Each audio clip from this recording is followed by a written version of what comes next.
Il y a une affiche comme ça, grotesque.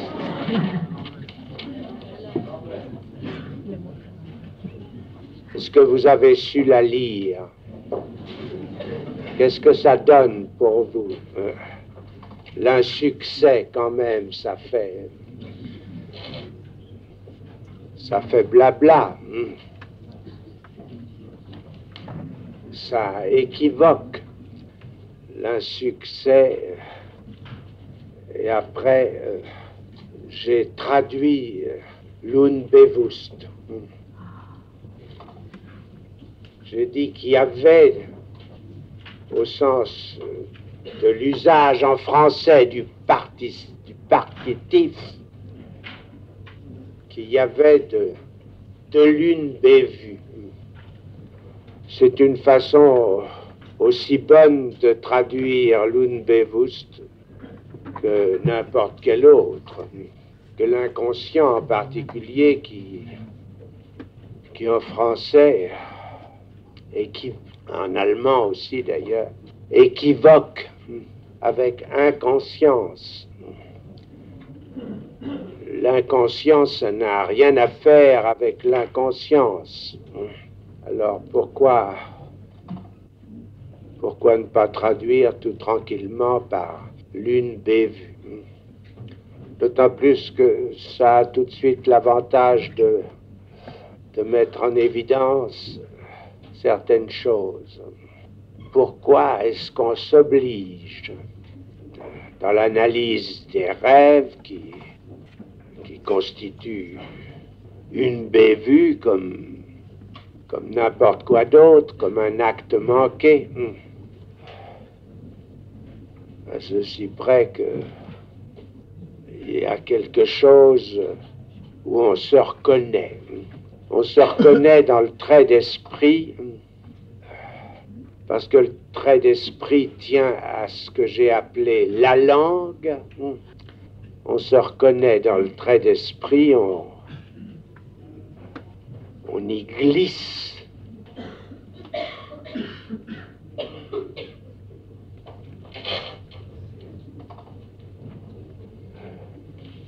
Et là-dessus, Freud a fait quelques considérations qui ne sont pas négligeables.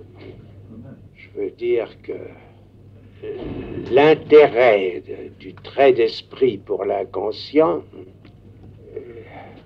est quand même lié à cette chose spécifique qui comporte l'acquisition de la langue.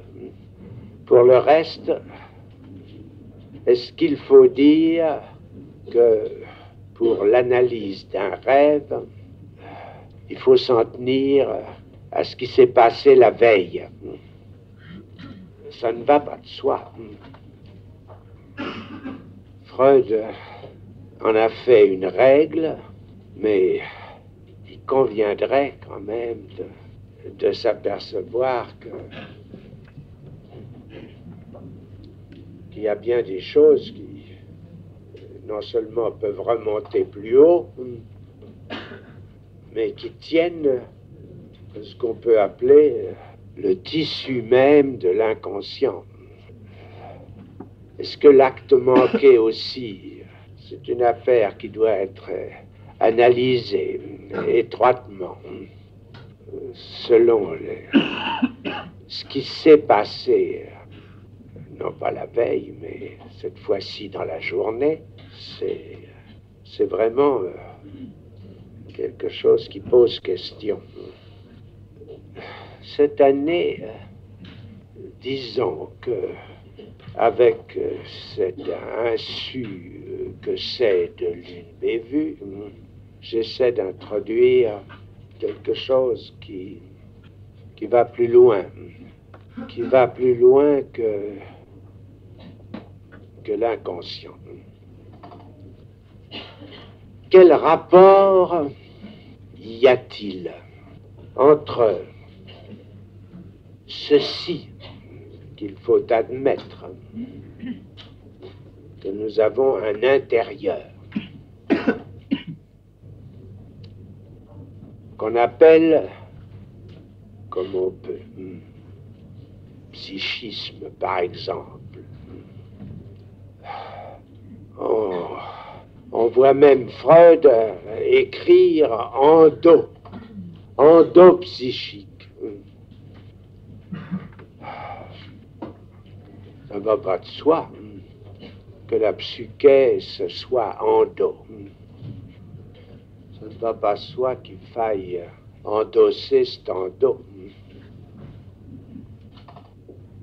Quel rapport y a-t-il entre cet endo, cet intérieur, et ce que nous appelons couramment l'identification? C'est ça, en somme, que sous ce titre qui est comme ça, fabriqué pour l'occasion, c'est ça que je voudrais mettre sous ce titre. Parce que il est clair que l'identification, c'est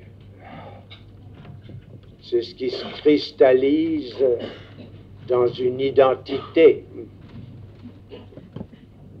D'ailleurs, ce fication dans le français est en allemand autrement énoncé. Identifizierung, dit Freud. Dit Freud dans un endroit où j'ai été le retrouver parce que je me souvenais pas que j'avais fait un séminaire sur l'identification.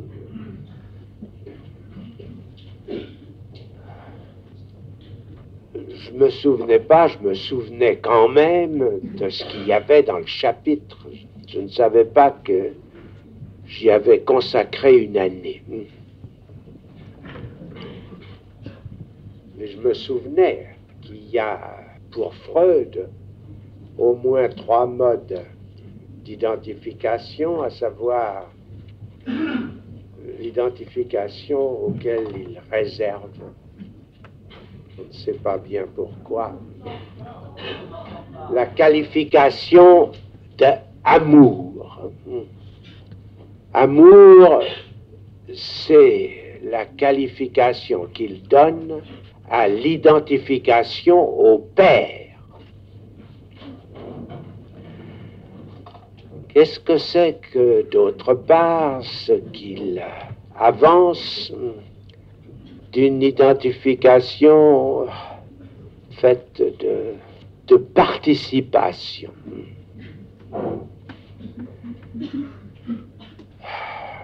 Il appelle ça, il épingle ça de l'identification hystérique.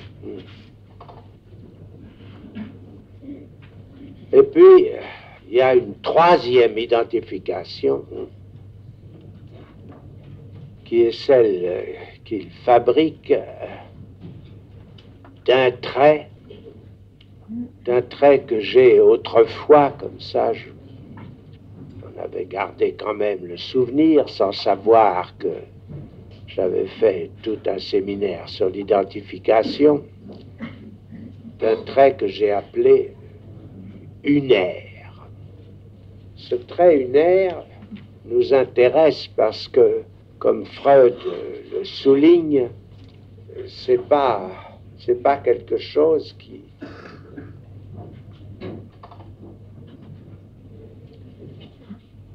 qui a à faire spécialement avec une personne aimée. Une personne peut être indifférente et un trait unaire choisi comme constituant la base d'une identification. C'est pas indifférent puisque c'est comme cela que Freud croit pouvoir rendre compte de l'identification à la petite moustache du Führer. Donc chacun sait qu'elle a joué un grand rôle.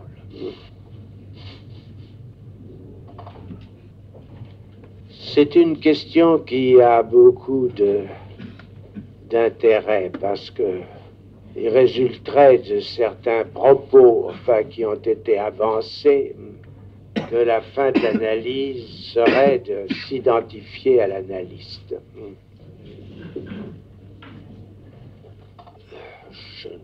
Pour moi, je ne le pense pas. Mais enfin, c'est ce que soutient quand même Balint. Et c'est très surprenant. Balint, j'ai dit. À quoi donc s'identifie-t-on à la fin de l'analyse?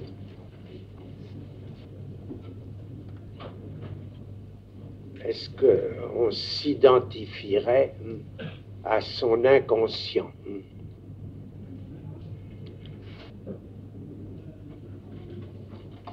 C'est ce que je ne crois pas. Je ne le crois pas parce que l'inconscient reste, je dis reste, je ne dis pas reste éternellement, parce qu'il n'y a aucune éternité. Reste l'autre. C'est de l'autre avec un grand A qu'il s'agit dans l'inconscient. Je ne vois pas qu'on puisse donner un sens à l'inconscient, si ce n'est de le situer dans cet autre, porteur des signifiants, qui tire les ficelles de ce qu'on appelle imprudemment. Imprudemment parce que c'est là que se soulève la question de ce qu'est le sujet à partir du moment où il dépend si entièrement de l'autre.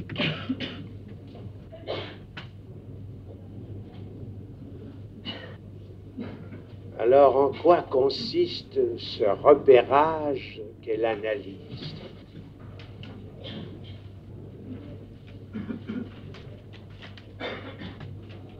Est-ce que ça ne serait pas s'identifier en prenant ces garanties, une espèce de distance, s'identifier à son symptôme.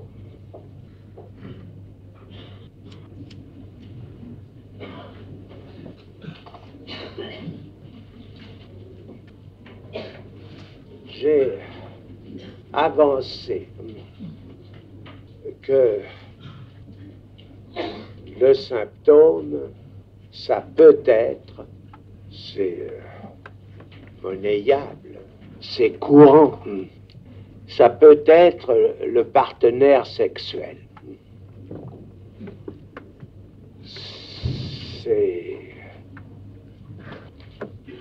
C'est dans la ligne de ce que j'ai proféré sans que ça vous fasse pousser des cris d'orfraie, c'est un fait.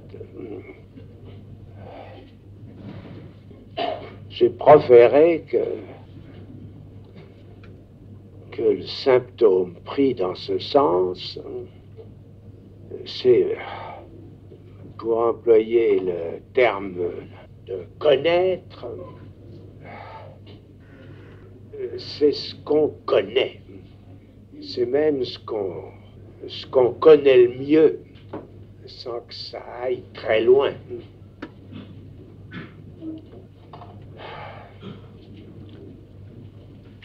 Connaître n'a strictement que ce sens. C'est la seule forme de connaissance prise au sens où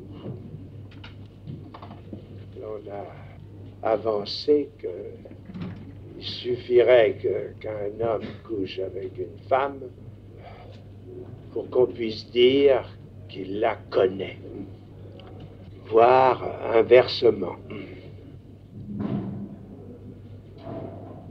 Comme malgré que je m'y efforce. C'est un fait que je ne suis pas femme. Je ne sais pas ce qu'il en est de ce qu'une femme connaît d'un homme. Il est très possible que ça aille très loin. Mais ça ne peut tout de même pas aller jusqu'à ce que la femme crée l'homme, même quand il s'agit de ses enfants. Il s'agit d'un quelque chose qui se présente comme un parasitisme.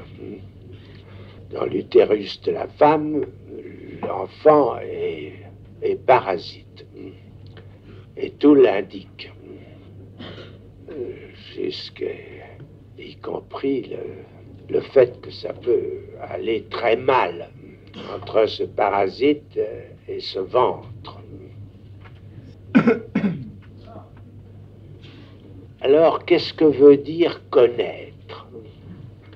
Connaître veut dire savoir faire avec ce symptôme.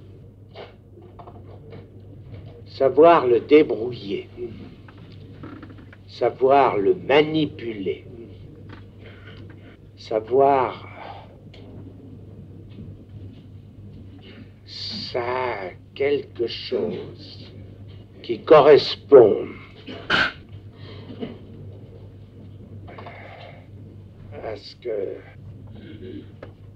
l'homme fait avec son image, c'est imaginer la façon dont on se débrouille avec ce symptôme. Il s'agit ici, bien sûr, du narcissisme secondaire, le narcissisme radical, le narcissisme qu'on appelle primaire, étant dans l'occasion exclu.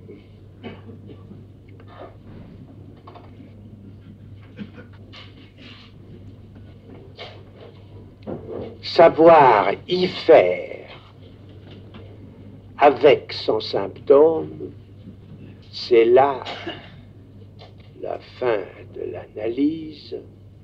Il faut reconnaître que c'est court. Ça ne va vraiment pas loin. Comment ça se pratique? C'est bien entendu ce que je m'efforce, comme ça, c'est bien entendu ce que je m'efforce de véhiculer dans cette foule.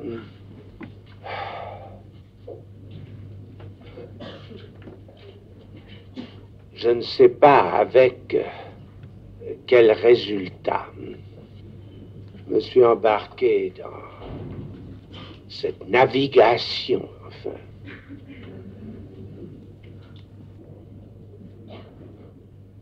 Comme ça, parce que dans le fond, on m'y a provoqué. C'est ce qui résulte de ce qui a été publié par je ne sais quelle série spéciale d'Ornicart sur la scission de 53. J'aurais été certainement beaucoup plus discret si la scission de 53 n'avait pas eu lieu. Oui. La métaphore en usage pour ce qu'on appelle l'accès au réel, c'est ce qu'on appelle le modèle. Il y a un nommé Kelvin qui s'est beaucoup intéressé à ça. Lord même, qu'il s'appelait Lord Kelvin. Il considérait que la science, c'était quelque chose dans lequel fonctionnait un modèle et qui permettait à l'aide de ce modèle, de prévoir quels seraient les résultats du fonctionnement du réel.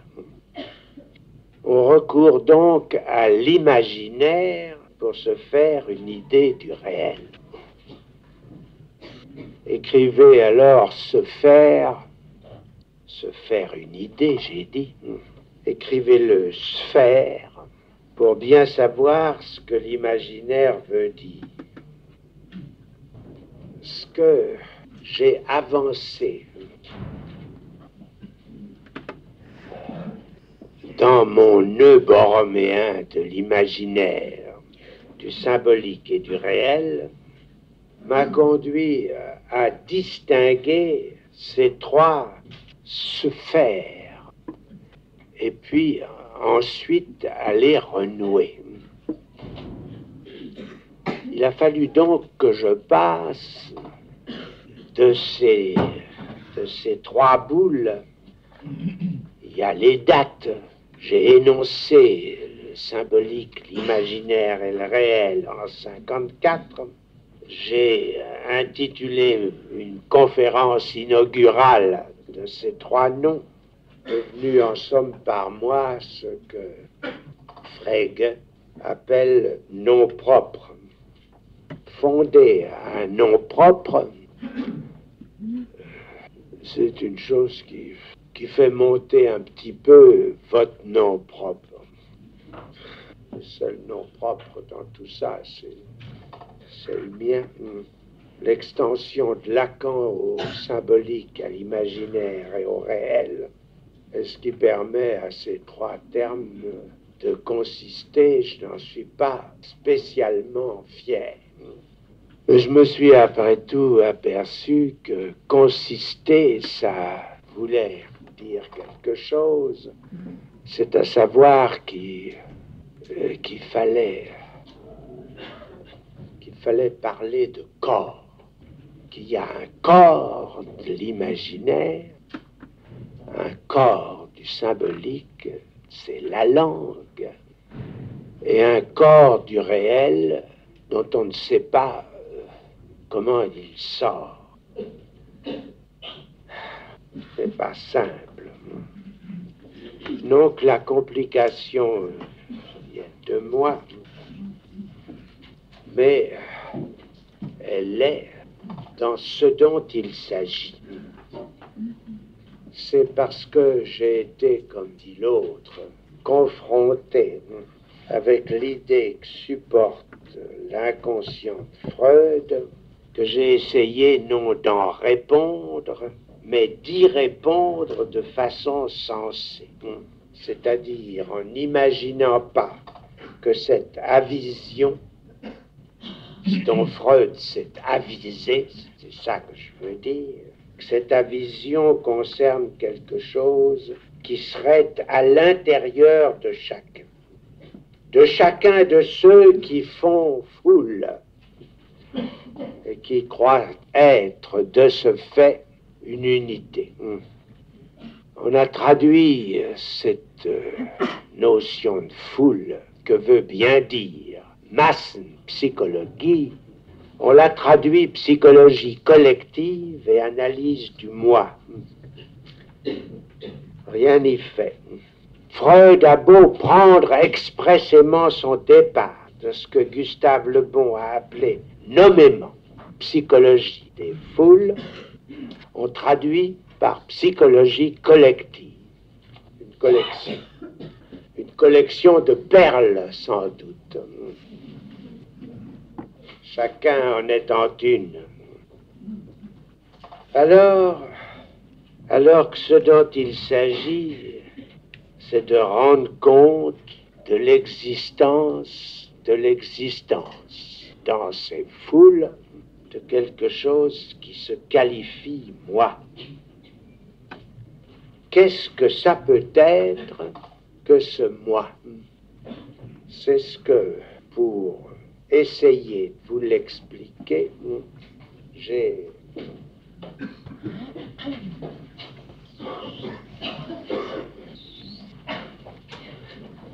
Je vais essayer d'imaginer cette année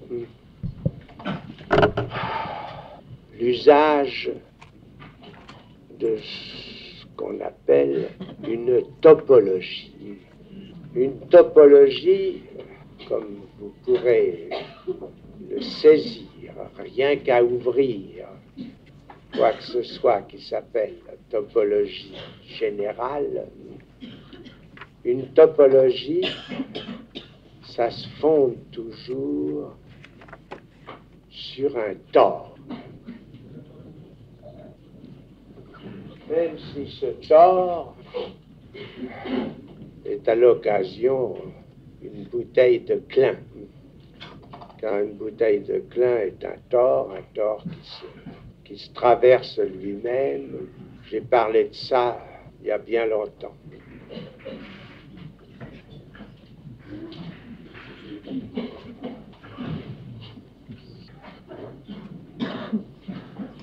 Voilà. Ici, vous voyez, dans ce tore, il y a quelque chose qui représente un intérieur absolu. Quand on est dans le vide, dans le creux, que peut constituer un tore, ce tore peut être une corde sans doute, mais une corde elle-même se tord. Et il y a quelque chose qui est dessinable comme étant l'intérieur de la corde. Vous n'avez à cet égard qu'à déployer ce qui s'énonce comme nœud dans une littérature spéciale. Alors, il y a évidemment deux choses. Il y a deux espèces de trous. Le trou qui s'ouvre à ce qu'on appelle l'extérieur.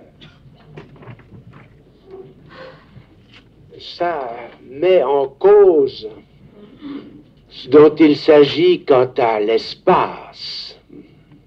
L'espace passe pour étendu quand il s'agit de Descartes.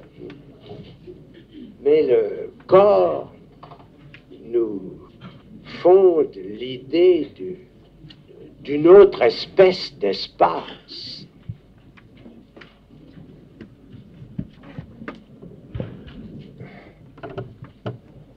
Ça n'a pas l'air tout de suite d'être ce qu'on appelle un corps, ce tore en question. Mais vous allez voir qu'il suffit de le retourner, non pas comme se retourne une sphère, parce qu'un tore, ça se retourne d'une toute autre façon. Si ici, par exemple, je me mets à imaginer que c'est une sphère qui est à l'intérieur d'une autre sphère, je n'obtiens rien qui ressemble à ce que je vais essayer de faire sentir maintenant. Si je fais un trou dans l'autre sphère,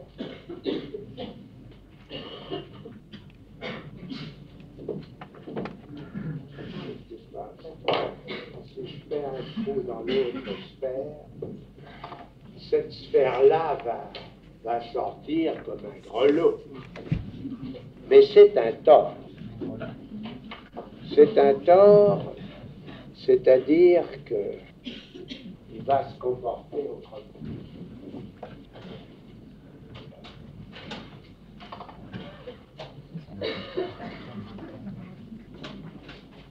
Il suffirait que vous preniez une simple chambre à air. Une chambre à air d'un petit pneu que vous appliqueriez à mettre à l'épreuve. Vous verrez alors que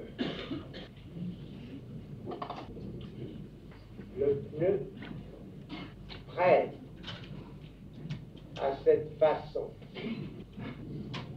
Vous voyez comme peine à le manipuler, prête à cette façon de s'enfiler, si je puis dire.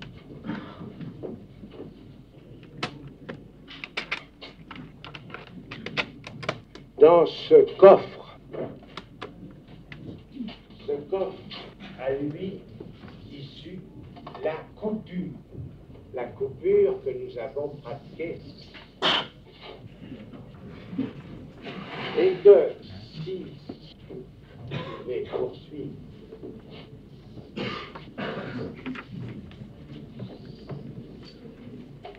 à supposer que la coupure vienne ici se rabattre, s'inverser.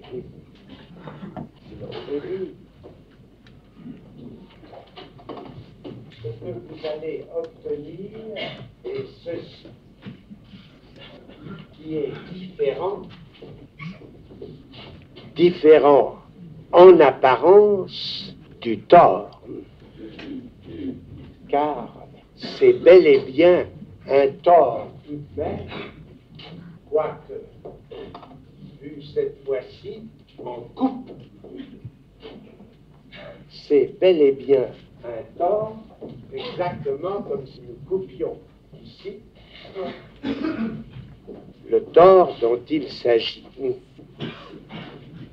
Je pense qu'il ne vous échappe pas que à rabattre ceci jusqu'à ce que nous bouclions le trou que nous avons fait dans le tort, c'est bel et bien la figure qui suit que nous obtenons. Ça ne semble pas ravir, si je puis dire, votre consentement. C'est pourtant tout à fait sensible. Il suffit de faire un essai. Vous avez ici deux torts, dont l'un représente ce qui est advenu alors que l'autre est l'original. Si vous, sur un de ces torts,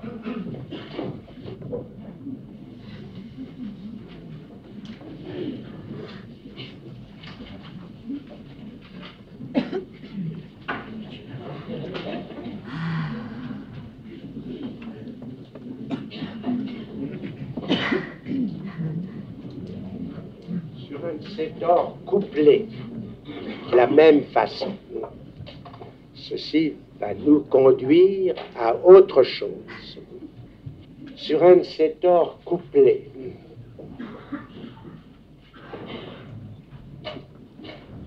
vous pratiquez la manipulation que je vous ai expliquée, à savoir que vous y fassiez une coupure. Vous obtiendrez ce quelque chose se traduit comme ceci, à savoir que les torts couplés, vous avez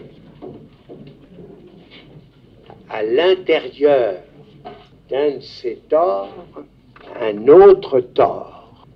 Un tort qui est de la même espèce celui que j'ai dessiné ici, ce qui désigne ceci. C'est qu'ici, vous voyez bien que et du premier temps, que ce qui est du premier temps a ici ce que j'appelle son intérieur. Quelque chose dans le temps s'est retourné, ce qui est exactement en continuité avec ce qui reste d'intérieur dans ce premier temps.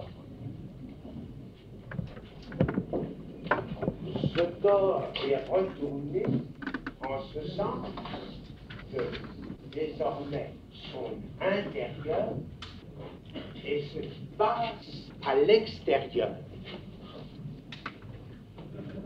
Alors, pour désigner celui comme étant celui autour duquel se retourne celui ici,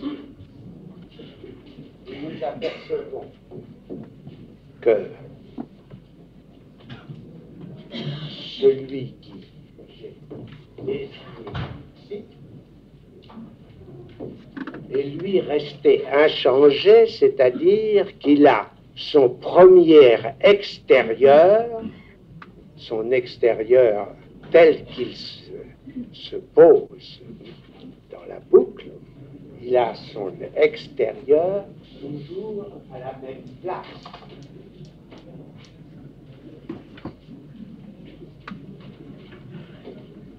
Il y a donc eu de l'un d'entre eux retournement. Je pense que quoique ces choses soient fort incommodes, soient fort inhibées à imaginer, je pense quand même vous avoir véhiculé ce dont il s'agit dans l'occasion. Je veux dire que je me suis fait, je l'espère, entendre pour ce dont il s'agit. Il est tout à fait remarquable que ce qui est ici n'est pas, quoi que ce soit littéralement un tort, n'est pas la même forme. À savoir que ça se présente comme une trique. C'est une trique qui n'en reste pas moins pourtant un tort. Je veux dire que, comme vous l'avez dit ici,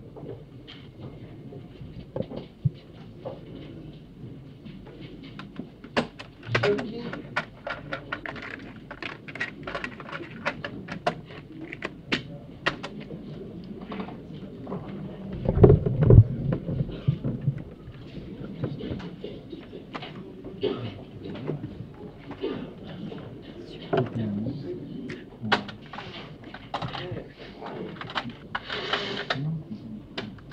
à se former.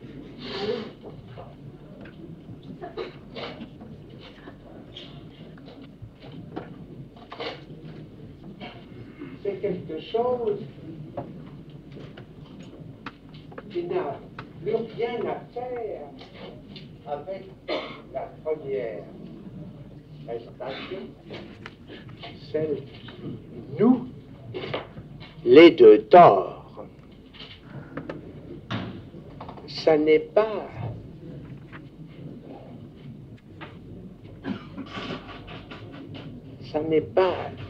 la même sorte de chaîne du fait du retournement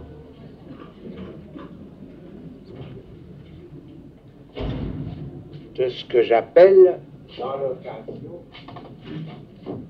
le premier tort.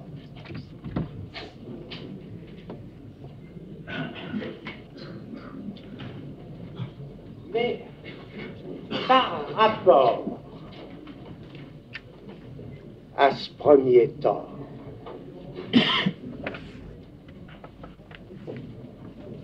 par rapport au maître,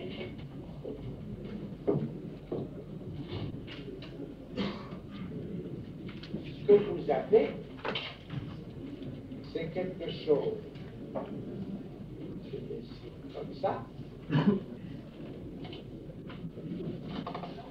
par rapport au maître, le tort trique, si nous nous souvenons du même, le tort trique vient d'ici. C'est-à-dire que pour appuyer les choses, le trou qui est à faire dans le tort, celui que je désignais ici, peut être fait en n'importe quel endroit du tort, jusque et y compris couper le tort ici, car alors il est tout à fait manifeste que ce tort coupé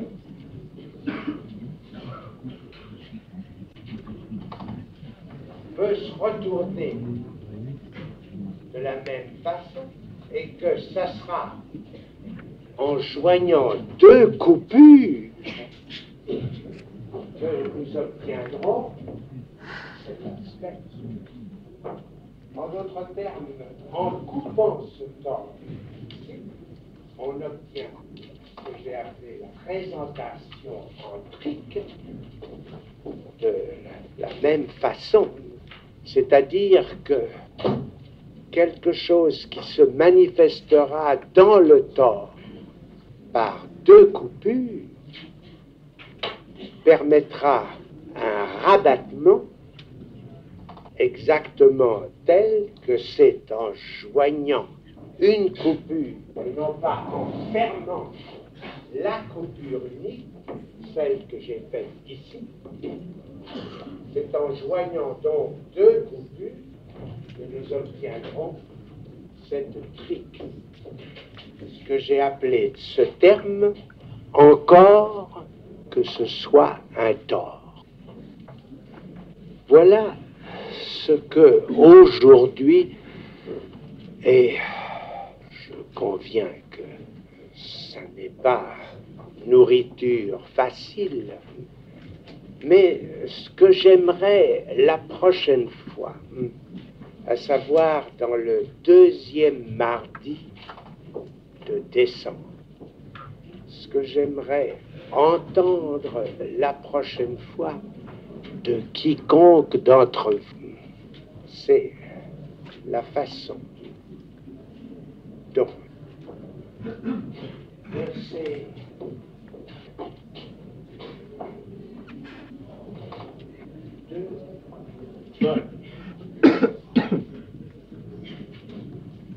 de recueillement du tort,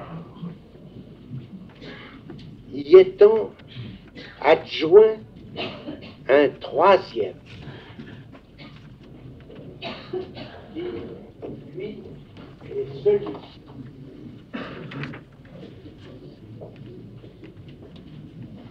Supposez que nous ayons un tort dans un autre temps.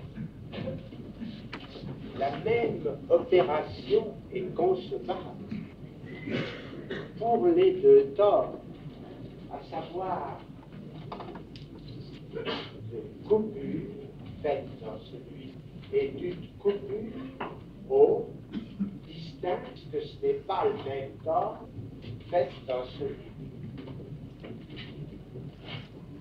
Il est dans ce cas tout à fait clair. Je vous laisse à concevoir que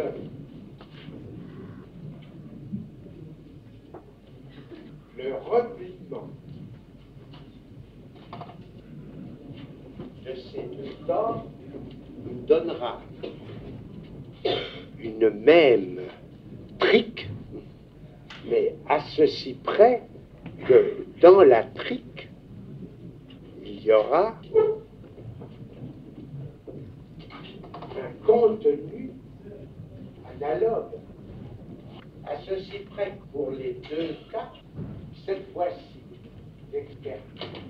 l'intérieur sera à l'extérieur, et de même pour celui-ci. Je veux dire pour le tort qui est à l'intérieur. Comment, vous poserai-je la question, comment identifier, car c'est distinct, comment identifier l'identification hystérique, l'identification amoureuse, dite au père, et l'identification que j'appellerais neutre, celle qui n'est ni l'une ni l'autre, qui est l'identification à un trait particulier, à un trait que j'ai appelé, c'est comme ça que j'ai traduit le einzigen Zug, que j'ai appelé à n'importe quel trait. Comment répartir ces trois inversions de tort, homogènes donc dans leur pratique, et en plus qui maintiennent la symétrie, si je puis dire, entre un tort et un autre. Comment les répartir, comment désigner d'une façon homologue l'identification paternelle, l'identification hystérique, l'identification à un trait qui soit seulement le même.